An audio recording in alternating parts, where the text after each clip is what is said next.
Amber Sutter, the Chief Enlightenment Officer of Conscious Public Accountants and proud member of the CalCPA, here to deliver success tips to help you pass the CPA exam. At Conscious Public Accountants, we have developed an 8-week program called The Initiation, which is a professional coaching experience specifically designed to help CPA exam candidates through the process of licensure.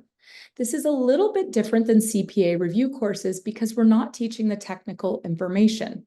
However, we are helping candidates develop core leadership skills that you're not going to learn in business school or a review course, like how to set a realistic study schedule. And we do this through the power of mentorship plus professional coaching. So what is mentorship and mentoring versus coaching? When you're in a mentoring role, the mentor is the expert and they share wisdom. This is important, but also is the importance and power of a coach. So a coach is different in that the coach is going to ask questions. The coach is going to assume that you are the expert on your life, and a coach is there to help you stay accountable for the change that you desire. So when you're looking at how do you build a realistic study schedule, here's the mentorship that we would offer you. We want you to create a detailed study plan that includes input from your work and your personal life. Week by week, what are you willing to do? Where do you need to carve out time for yourself? The other thing that we keep in mind is what's going on with the score release dates, because we want to reduce any wait times and hold pattern that you might be in.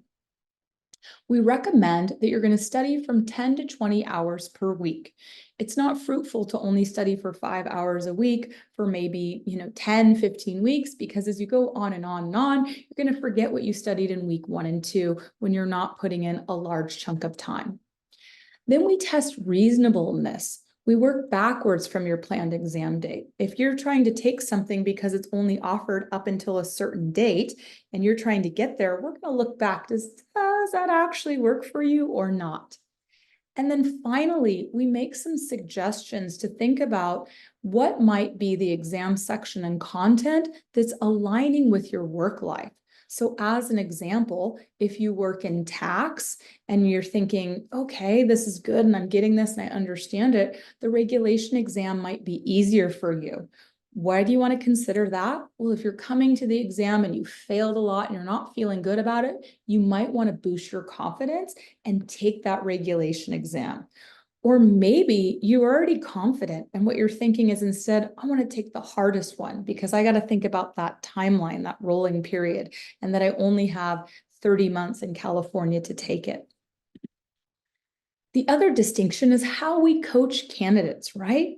So when we're coaching candidates, again, we're assuming that they're the expert on their life and we're asking them questions. So if somebody says, hey, this next week, I want to study 20 hours. And then they come to the next coaching session and they only study 10, we're not going to give them a bad grade on the report card. We're going to explore why. What am I learning? What got in the way of me reaching that milestone that I hoped and set for myself?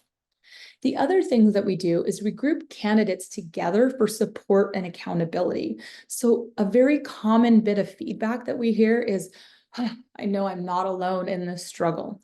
So if you're studying by yourself, we really encourage you to find other people that are going through it too, and people that can help you stay accountable for your goals.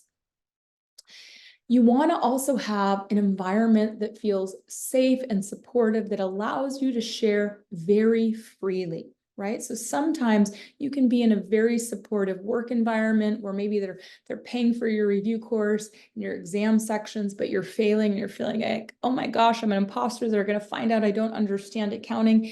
And maybe you don't share as freely.